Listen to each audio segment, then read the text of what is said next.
राम मंदिर चढ़ावा चोरी केस की जांच के बीच मामले में अब नया मोड़ आ गया है। आरोप ये लग रहे हैं कि सुनियोजित तरीके से चढ़ावा चोरी की साजिश को अंजाम दिया गया। सवालों के घेरे में सबसे ज्यादा दान चोरी का आरोपी टिन्नू यादव है। अब सवाल है, क्या सचमुच चढ़ावा चोरी साजिश के तहत हुई तो किसके इशारे पर हुई, किसका नाम जोड़कर आरोप लगाए जा रहे हैं, ये स्पेशल रिपोर्ट जरा देखिए।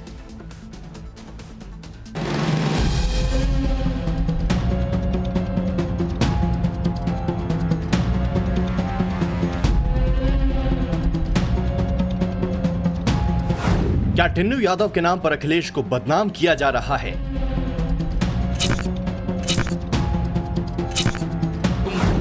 राम मंदिर ट्रस्ट के कोषाध्यक्ष गोविंद गिरी को क्यों लगा कि साजिश के तहत चढ़ावा चोरी हुई? मुझे तो जो आशंका है उसका ड्राइवर भी बाहर के लोगों के साथ कनेक्टेड। क्या चुनावी फायदे के लिए दान चोरी का षड्यंत्र रचा गया? सनातन आस्था पर प्रहार करने की कितनी शरारतें हो रही हैं। राम मंदिर चढ़ावा चोरी में एसआईटी रिपोर्ट सार्वजनिक हो चुकी है।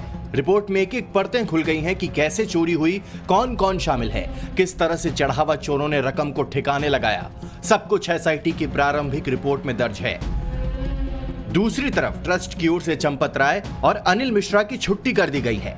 गोपाल राव को ट्रस्ट से बाहर कर दिया गया, लेकिन अब चढ़ावा चोरी के मामले में नया ट्विस्ट आ गया है। आरोप है कि चढ़ावा चोरी की पूरी स्क्रिप्ट एक साजिश के तहत लिखी गई और फिर उसे अंजाम तक पहुंचाया गया। उनका जो ड्राइवर है उसके द्वारा ये सारा किया गया और मुझे तो जो आशंका है उसका ड्राइवर भी बाहर के लोगों के साथ कनेक्टेड था। उन लोगों के द्वारा इसको यह बूस्ट किया गया कि ऐसा कुछ करो और हमें उसकी सूचना दो। ये करवाया गया, ऐसा भी मुझे अनेक बार लगता है।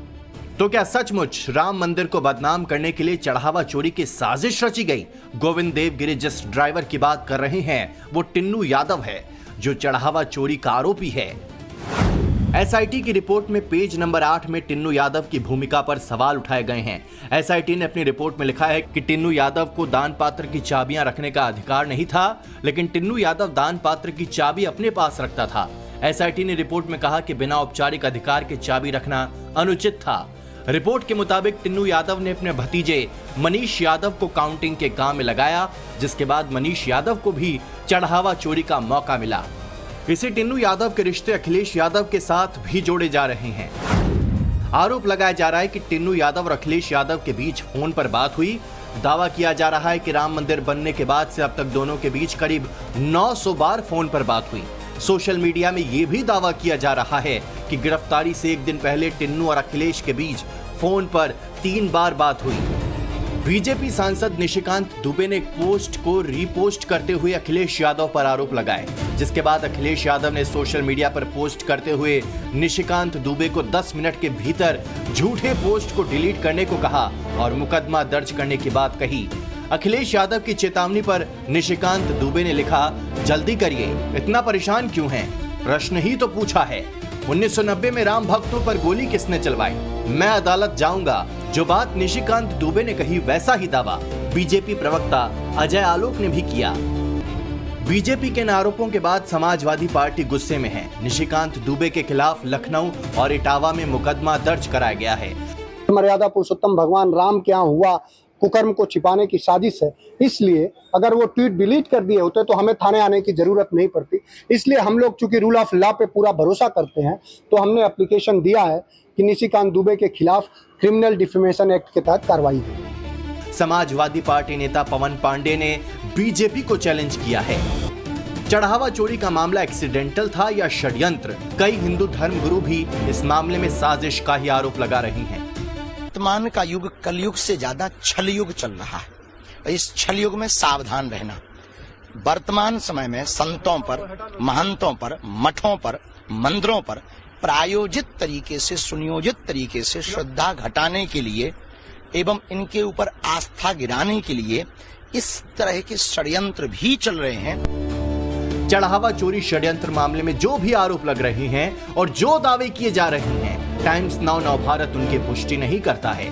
आरोप प्रत्यारोप जो भी हैं, हम निष्पक्ष तरीके से सामने रख रहे हैं। इसी बीच एसआईटी रिपोर्ट में यह भी खुलासा हुआ है कि 27 अप्रैल से 5 जून के बीच सीसीटीवी कैमरे के फुटेज में आरोपी 70 बार चोरी करते दिखे। रिपोर्ट में खुलासा हुआ है कि 27 अप्रैल 2026 से पहले भी चोरी हुई, जिसके संकेत आरोपियों के बैंक खाते से मिले। रिपोर्ट के मुताबिक अविनाश शुक्ला, मनीष यादव गड्डियां चुराते देखे गए। अनुकल्प, लवकुश और करुणेश ने चोरी में मदद की। रमाशंकर मिश्रा भी गड्डियों को छिपाते दिखा। नोटों की गड्डियों को कपड़ों में छिपाया और आरोपी जूते में भी नोट छिपा कर ले गए। खुलासा यह भी हुआ कि अनिल मिश्रा ने तलाशी के लिए कोई लिखित आदेश नहीं दिया। ढिलाई बरती गई। बायोमेट्रिक ड्रेस कोड के मामले में भी लापरवाही बरती गई। आरोपियों के पास से 78.94 लाख रुपए कैश बरामद किए गए। इसके अलावा विदेशी करेंसी, गहने और कीमती सामान भी बरामद हुए। 4 अप्रैल को बाथरूम से 2.25 लाख रुपए भी मिले। एसआईटी रिपोर्ट सामने आने के बाद सीएम योगी ने कांग्रेस और समाजवादी पार्टी पर करारा हमला बोला। आज कांग्रेस और समाजवादी पार्टी का मात्र ये 2 मुद्दे बचे हुए हैं। आपने देखा होगा पिछले कुछ दिनों से इनके द्वारा भारत की सनातन आस्था पर प्रहार करने की कितनी शरारतें हो रही हैं, किस प्रकार की बयानबाजी की जा रही है। याद करिए, जो कांग्रेस कहती थी कि राम हुए ही नहीं, जो कांग्रेस कहती थी कि कृष्ण हुए ही नहीं, अयोध्या में जो कांग्रेस, जो समाजवादी पार्टी बाबरी ढांचे का समर्थन करके उसके लिए घड़ियाली आंसू बहा रही थी, आज वही कांग्रेस और समाजवादी पार्टी गिरगिट की तरह कैसे रंग बदली है, अब आप देख रहे होंगे। अब कह रहे हैं अयोध्या में आस्था के साथ खिलवाड़ हो रहा है। अरे आस्था के साथ कौन खिलवाड़ हो रहा है तो बताओ पहले। और तुम्हारी आस्था कब से अयोध्या पे हो गई है? ये राम भक्त बोले कि हमारी आस्था अयोध्या पर है, इनको बोलने का अधिकार है। वक्फ के नाम पर समाजवादी पार्टी और कांग्रेस के लोगों के मुंह पे फेविकोल क्यों लग जाता है? क्यों इनका मुंह बंद हो जाता है? कैसे ये लोग हिंदुओं के धार्मिक स्थलों पर हिंदुओं के द्वारा दिए गए पैसे का दुरुपयोग कब्रिस्तान की बाउंड्री के नाम पर करते थे, तब आस्था आहत नहीं हो रही थी। इस बीच पुलिस ने आरोपी लवकुश, अनुकल्प और करुणेश को रिमांड पर लिया है। सवाल आस्था से जुड़ा है, करोड़ों राम भक्तों की आस्था से। इसलिए मामले में दूध का दूध, पानी का पानी होना ही चाहिए। Bureau report, times now Navbharat.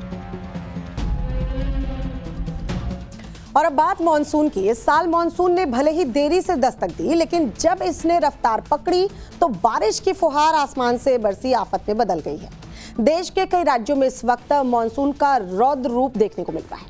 पहाड़ दरक रहे हैं, नदियां उफान पर हैं, महानगर पानी पानी हो चुके हैं। कई जगह से कुदरत की कहर की खौफनाक तस्वीरें भी सामने आ रही हैं। कई जगह घर, मकान, दुकान सब जलमग्न है। कहीं बारिश की वजह से सड़कों पर लंबा ट्रैफिक जाम लगा है। बाढ़ और बारिश के कहर की ऑल इंडिया रिपोर्ट आपको दिखाते हैं, देखिए।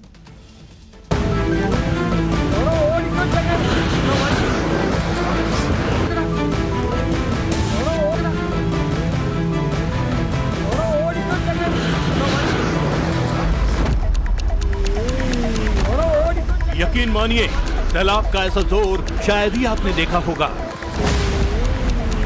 कुदरत का ऐसा कहर और ऐसा खौफनाक मंजर देखा नहीं होगा। मकान, दुकान, सामान से लेकर इंसान तक दूर छिटक गए।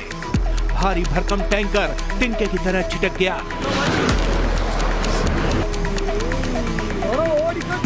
बाढ़ से हाहाकार की ये तस्वीरें केरलम के वायनाड की हैं, जहां इस कदर लैंडस्लाइड हुआ जिसने किसी को भी संभलने का मौका तक नहीं दिया।